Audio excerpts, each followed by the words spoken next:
You know what to do. You have read the articles. You have watched the videos. You understand compound interest. You know what an index fund is. And you are aware that spending less than you earn is how wealth is built. And yet, the savings account is not growing the way it should. The budget lasted 3 weeks. The investing app was downloaded and then forgotten. This is not a knowledge problem. Decades of behavioral research tell us that knowing the right thing to do and actually doing it are governed by entirely different systems in the brain. And once you understand that, the frustration starts to make sense. Today, we are going to go through exactly what those systems are, what the research says about how to work with them, and why the advice you have been given has been asking you to fight a battle you were never designed to win. In 1999, psychologists Peter Gollwitzer and Pascal Sheeran published a comprehensive analysis of 94 separate studies. They were looking at one specific question: how often do people who intend to do something actually follow through? Across health behaviors, financial behaviors, exercise habits, diet changes, roughly half of everything people intend to do never happens. This is not a character flaw. It is a structural feature of how human cognition operates. The part of your brain that forms intentions, the prefrontal cortex, is deliberate, slow, and easily overloaded. The part that governs your actual day-to-day behavior is fast, automatic, and heavily influenced by your immediate environment. When you sit down on a Sunday evening and decide you are going to save $200 this month, that is your prefrontal cortex making a plan. When Wednesday arrives and you are tired, stressed, and a notification tells you there is a sale ending tonight, a completely different system takes over. The gap between those two moments is not weakness. It is the gap between System 2 and System 1 thinking, a distinction that won Daniel Kahneman the Nobel Prize in economics. Willpower is not a solution to this problem. Willpower is a finite resource that depletes throughout the day. Research by Roy Baumeister shows that self-control failures increase significantly in the afternoon and evening, exactly when most financial decisions happen. The second mechanism is called present bias, and it is arguably more powerful than willpower depletion. Present bias describes the tendency to give significantly more weight to immediate rewards than future ones, even when you logically understand that the future reward is larger.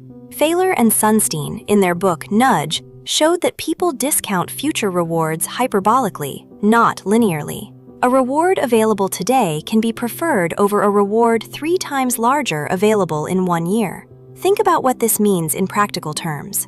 Saving $200 this month means your future self, the one who exists in 30 years, gets significantly more. But your present self feels the absence of that $200 immediately.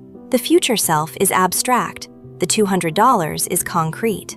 Neuroscience research from Harvard has shown that when people think about their future selves, the brain activates patterns similar to thinking about a stranger, not someone you know.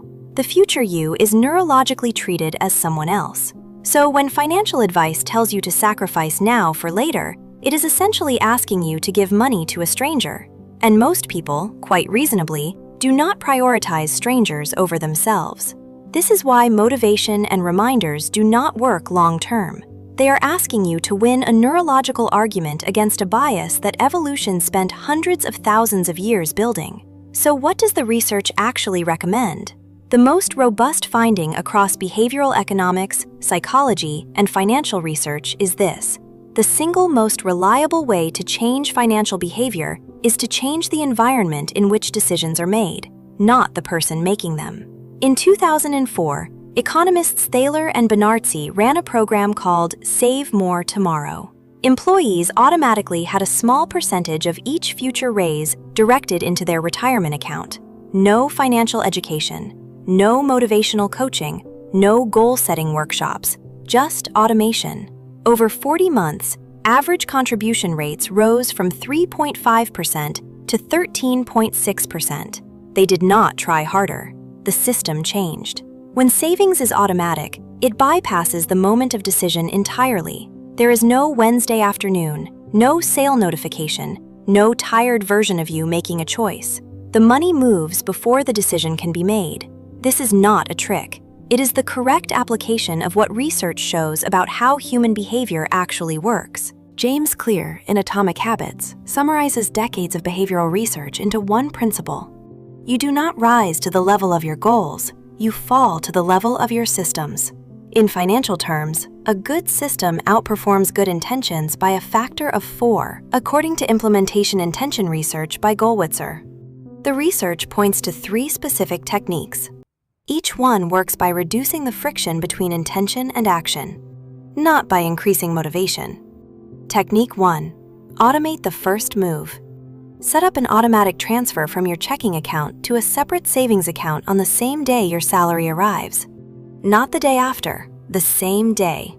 Research on the pay yourself first principle consistently shows that people save 3 to 4 times more when the transfer is automatic versus manual. The amount matters less than the automaticity.